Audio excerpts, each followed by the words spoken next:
Well, it's done. Let's take you for the tour.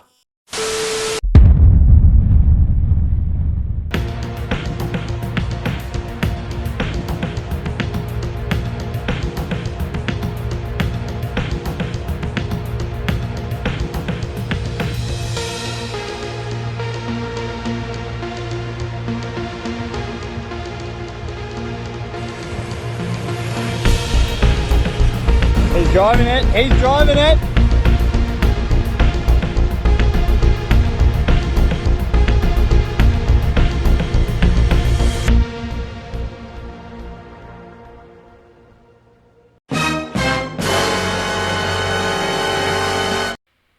Look at that lovely green carpet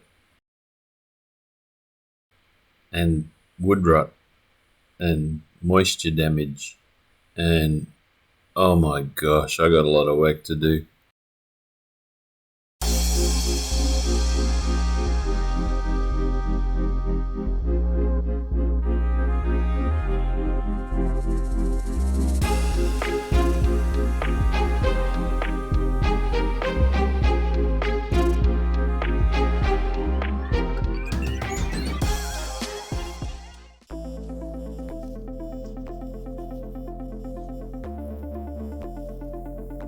Starters have been hiding the plans for this wall all along, and now you can see it in its finished form.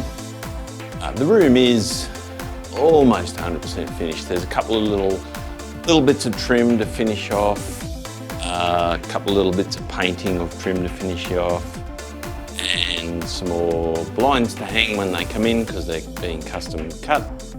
But for all intents and purposes, the room is done. 75-inch telly looks great up on the wall there with the sound panelling behind it. JMO speakers, my custom cabinet, which I built, you probably have seen that in the series, and it has the subwoofer in the end, and there will be another subwoofer going over there eventually. I've got all the cablings already ready to go. Had a little problem with one of my other JMO subs. The barn door, which allows us to close off the room from the rest of the house so that when somebody's watching a movie or whatever, the rest of the house isn't being disturbed. Wood laminate flooring looks fantastic. Was a bit disappointed it couldn't get the same as the rest of the house, but yeah, that's what happens. Hidden in there is the new D-Bot, and its access, so again, something to finish, but I've got to finish this access panel here.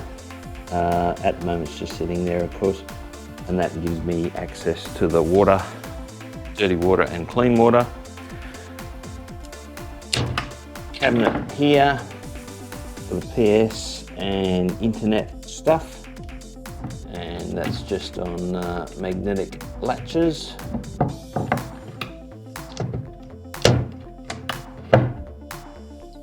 Sits in place like that. Wood heater back in the same position, although I had to bring it out slightly from the wall because of the wall panelling and new hearth.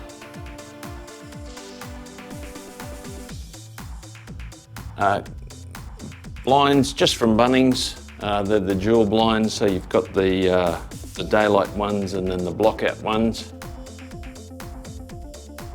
Painted the aircon unit and the NBN unit so that they blended in with the wall a bit better.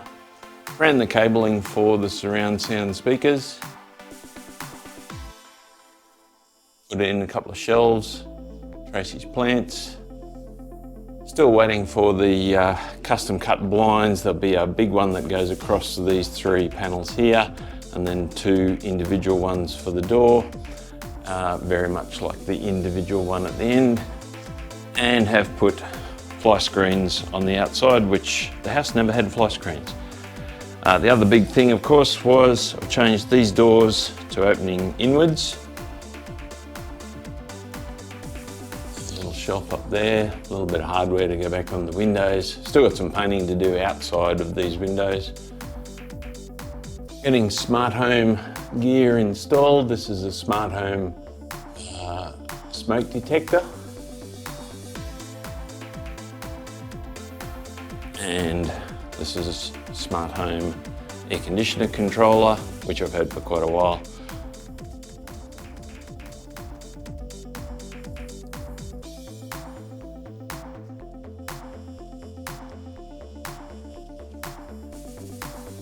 But I think one of the coolest features, and you can just make out there's a little difference there, is the hidden door to the laundry.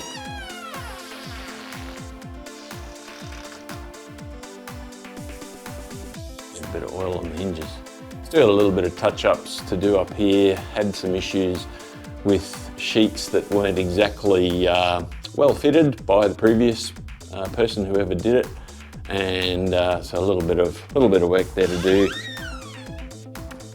Magnetic latch on the door, so when it's closed, it's pretty much a hidden doorway.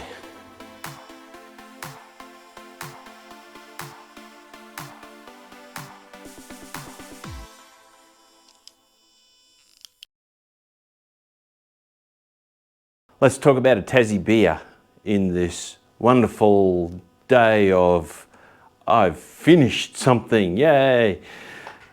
Today, for the first time in a long time, I'm reviewing a Tassie beer.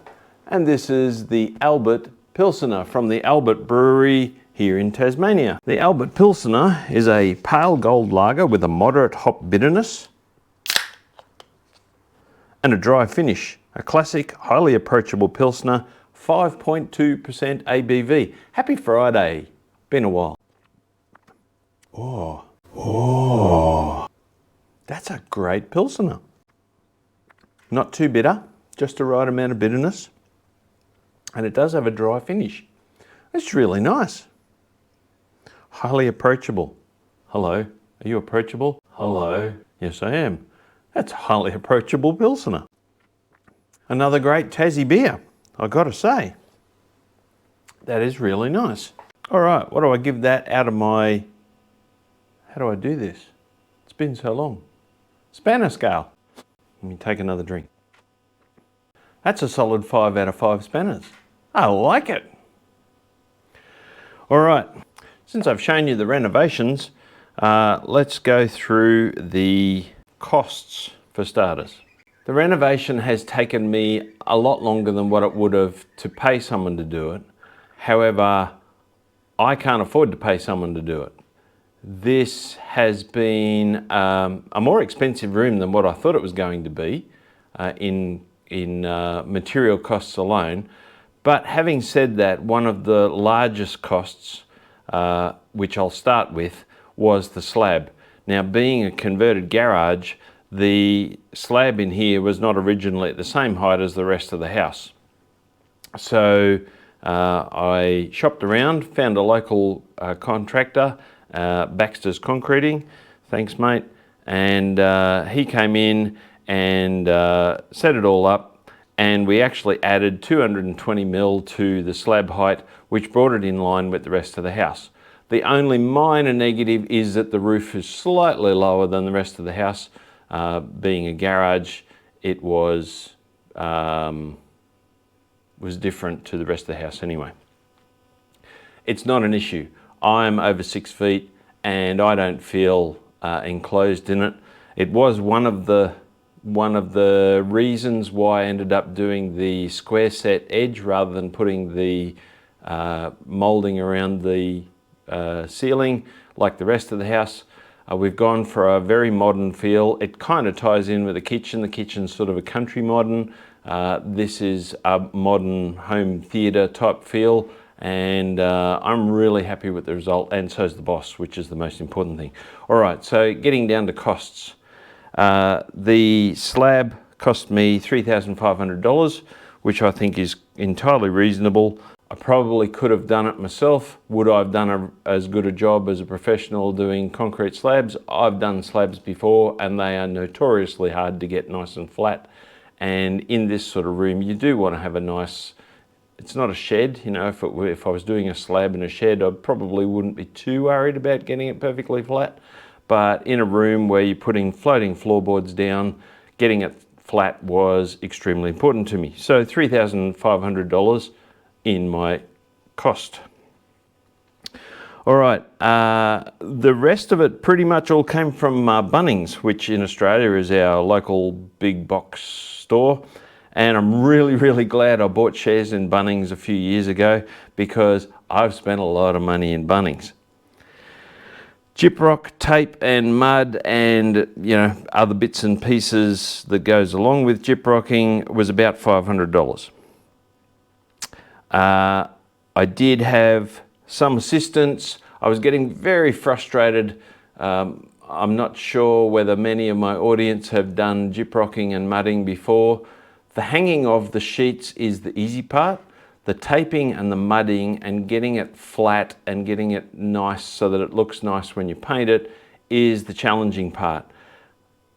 I'm not a professional in it. I've only done it a few times, and it is really frustrating and really wasteful for home DIY people who haven't done it a lot before, because you end up putting so much more on than what you need to just to try and get it flat, only to sand off 80% of it. I was getting really frustrated at one part of the build when I was at the end of taping and mudding, just trying to get the finish nice. And my wife identified this. She's very, very receptive, and she actually found a young local gyprocker who came in with a mate of his, and for $300 they did all the finishing work for me. And to watch a professional do it is like most things. I'll have a go at pretty much anything, but to watch a professional do something like that is just amazing to watch, and you go, yeah, I kind of get why it takes me so long to do these things. But anyway, $300 well spent. It saved me a lot of time, saved me a lot of sanding, it saved me a lot of product, and that was a godsend just before Christmas. So $300. MDF, construction timber, paint, consumables, and miscellaneous. Now that's a really big one, but the MDF to build this cabinet top, the construction timber that I needed to do the new bases for the windows, which probably will have seen, I put a before shot up here. Paint is really expensive, and that's another unfortunate thing about DIY. We waste a lot of paint because, again, a professional will wash his brushes and rollers out once at the end of the day, whereas for me personally, when I'm painting, I tend to have to do that multiple times.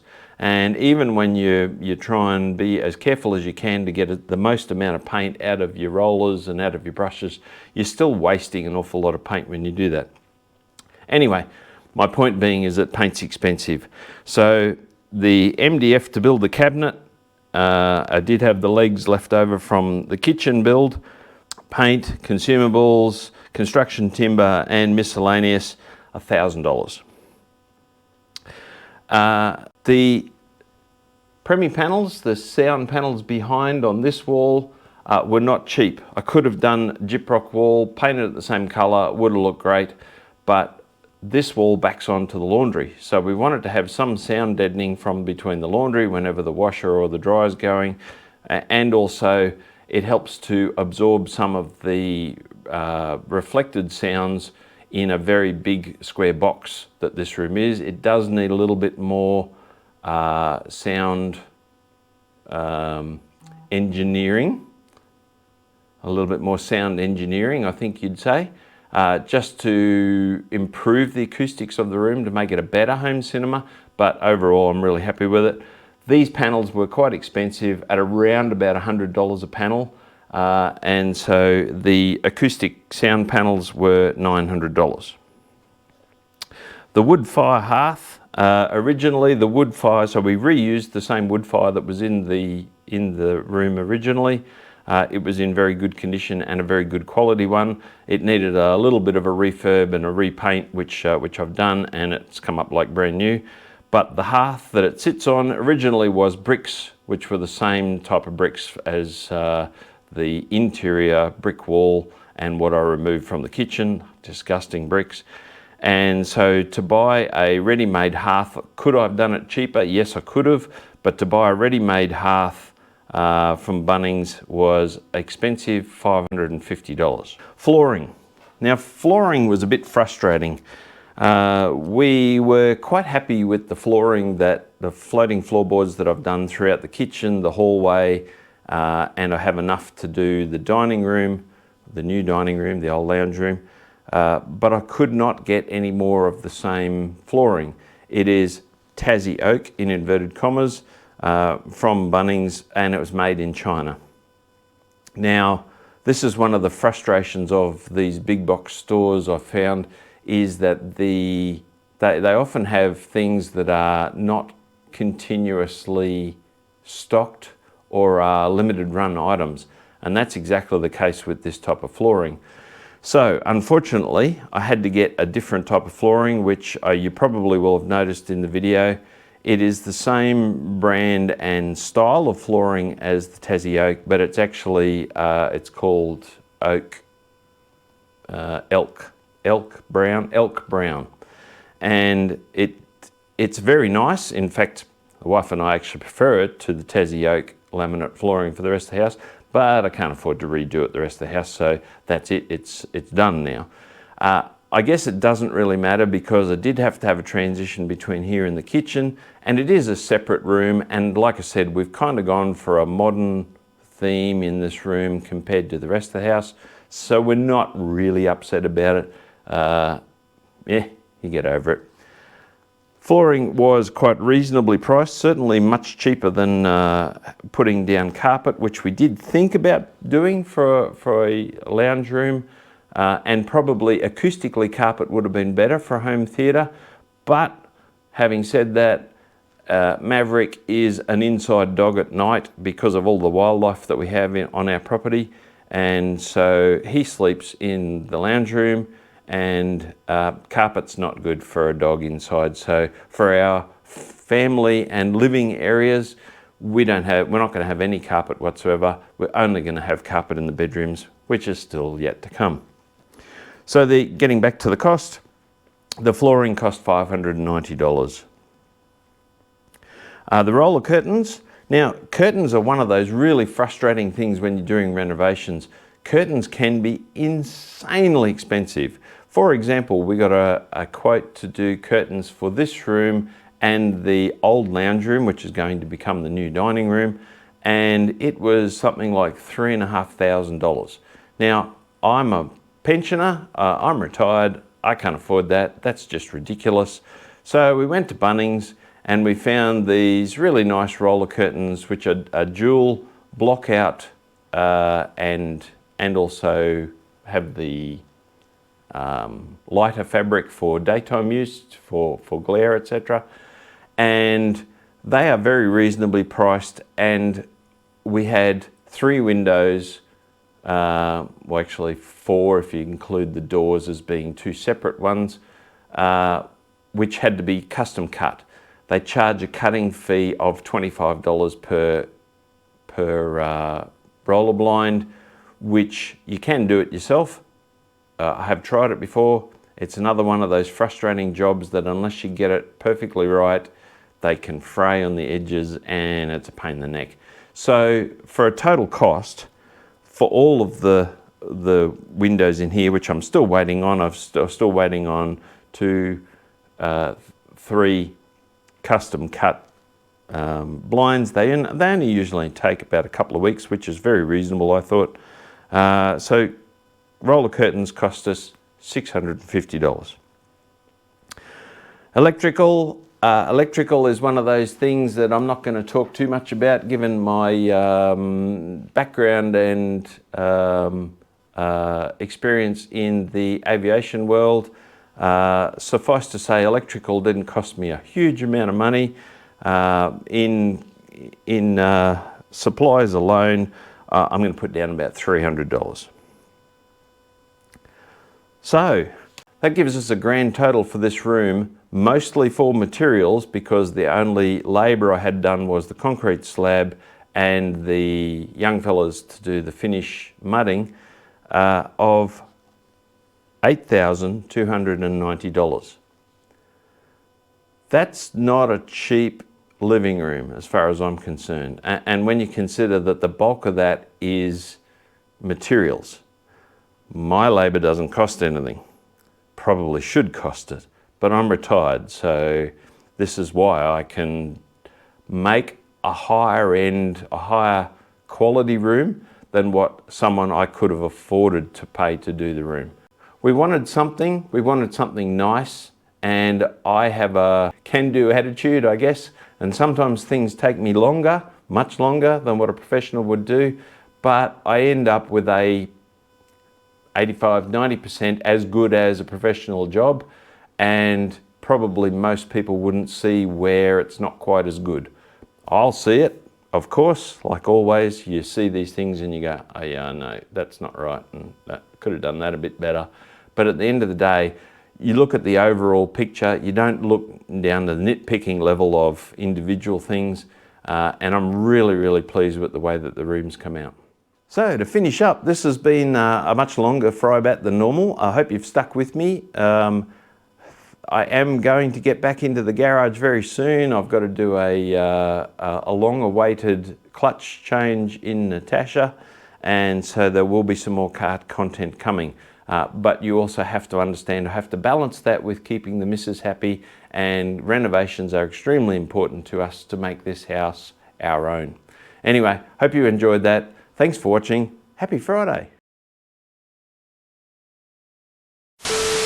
Alrighty, back to a sort of familiar scheme, and don't know what I'm gonna say. I didn't think about this at all.